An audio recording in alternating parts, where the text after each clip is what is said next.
yaitu berada di antara subjek dan objek. Nah, cara untuk mengetahui predikat dengan kalimat, kamu dapat memberikan pertanyaan mengapa dan pada kalimat tersebut. Pola kalimat dasar, kalimat yang paling dasar dan sederhana, sebab pola ini hanya berupa sangat saja. Adapun beberapa contoh kalimat yang menggunakan pola ini adalah sebagai berikut subjek. Ayah bekerja, subjek. Ayah subjek, bekerja predikat. Petani subjek, cocok tanam predikat. Ibu guru ibu guru subjek, subjek terbentuk frasa nominal. Predikat sedang mengajar. 2. Pola yang terdiri dari subjek, predikat, objek. Dan biasanya dipakai pada contoh kalimat deklaratif, aktif, transitif, dan kalimat aktif transitif. Adapun beberapa contoh kalimat dengan pola ini ada sebagai berikut. Ibu memasak nasi. Ibu subjek, memasak predikat, nasi objek. Adik sedang memainkan piano. Adik subjek, sedang memainkan predikat, piano objek. Anak-anak sedang mengerjakan soal-soal ujian. Anak-anak subjek sedang mengerjakan predikat, soal-soal ujian objek.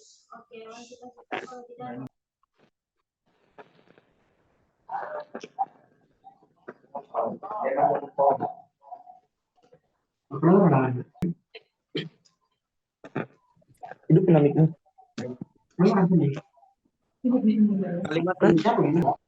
Kalimat tunggal disebut juga kalimat sederhana. Tidak ada kata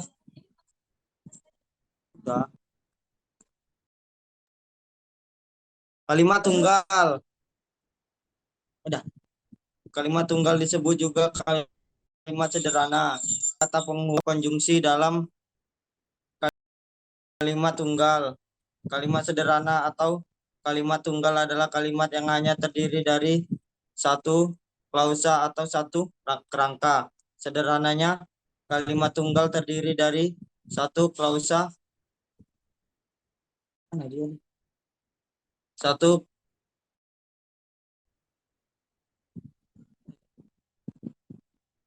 klausa dan memenuhi syarat sebagai kalimat utuh. Kalimat tunggal memuat satu subjek, satu predikat, dan satu objek atau keterangan. Contoh sebagai berikut. 1. Kita pergi ke Bali. 2. Mereka makan sate lilit. 3. Wali kota terpapar COVID-19. 4. Pegawai rumah makan. 5. Coba tanyakan pada dirinya. 6. Bolehkah aku pulang sekarang? 7. Jangan ganggu adik, ibu, bapak, sudah sepuh.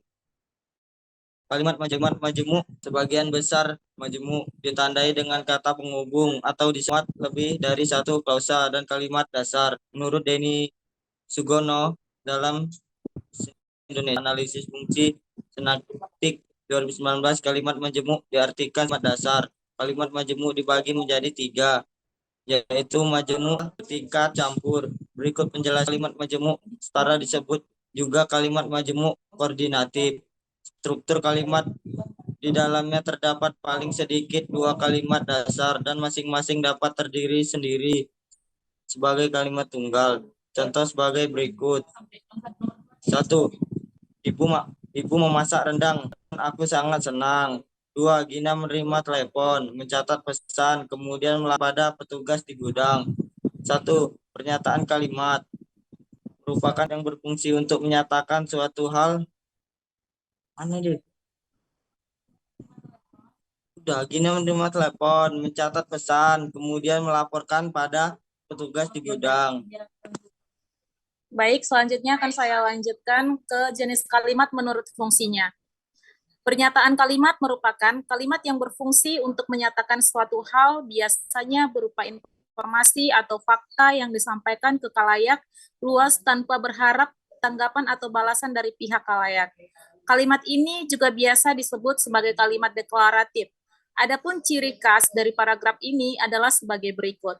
Diakhiri dengan penggunaan tanda titik, memiliki pola intonasi akhir yang datar dan netral, dalam artian tidak dilebih-lebihkan atau dikurang-kurangi saat kalimat yang diucapkan. Bertujuan untuk memberikan informasi atau fakta kepada khalayak, tidak mengharapkan balasan dari khalayak yang menerima kalimat pernyataan. Agar lebih paham seperti apa kalimat pernyataan, berikut saya sajikan beberapa contoh kalimat pernyataan dalam bahasa Indonesia. Contoh, kemarin kami sempat berpapasan di pinggir jalan. Acara wisuda di kampus itu berjalan lancar. Yang kedua, kalimat tanya atau kalimat pertanyaan merupakan jenis kalimat yang bertujuan untuk menanyakan suatu hal kepada pihak yang ditanya, di mana pihak yang ditanya mestinya menjawab pertanyaan tersebut. Kalimat ini juga bisa disebut sebagai kalimat interrogatif. Kalimat ini mempunyai sejumlah ciri, yaitu adanya fungsi kata tanya di dalam kalimat. Bertujuan untuk menanyakan suatu hal. Jika tidak menggunakan kata tanya, biasanya digunakan partikel kah di salah satu kata yang ada di dalam kalimat tanya.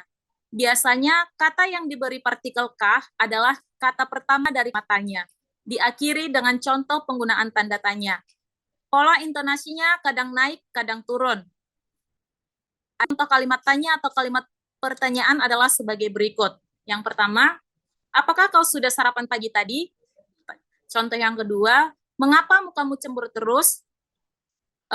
Yang ketiga, kalimat perintah adalah kalimat yang berisi perintah atau bujukan kepada seseorang agar seseorang tersebut mau melaksanakan perintah atau bujukan tersebut.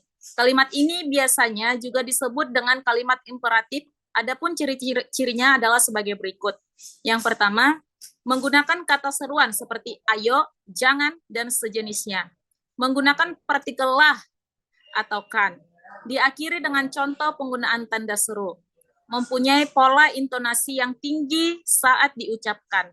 Selain ciri kalimat perintah yang mempunyai beberapa jenis, di mana jenis-jenis kalimat tersebut antara lain, kalimat perintah biasa, merupakan kalimat yang berisi perintah secara langsung dan biasa digunakan pada percakapan sehari-hari. Lanjut ke kalimat efektif.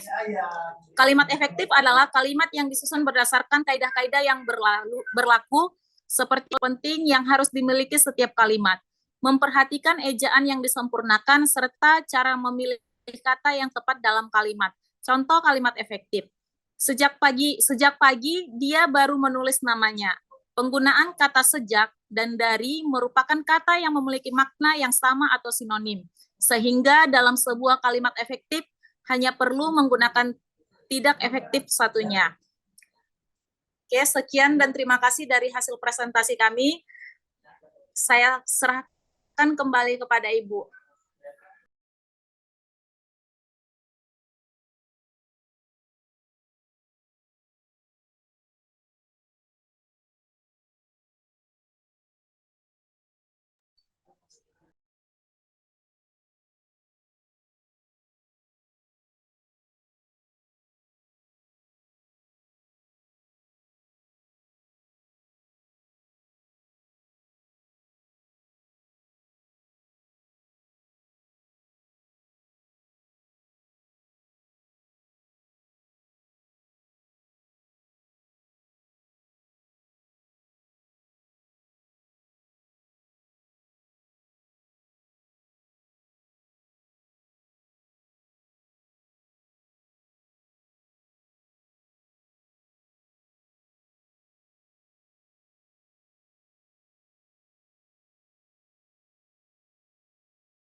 Maaf. Baik.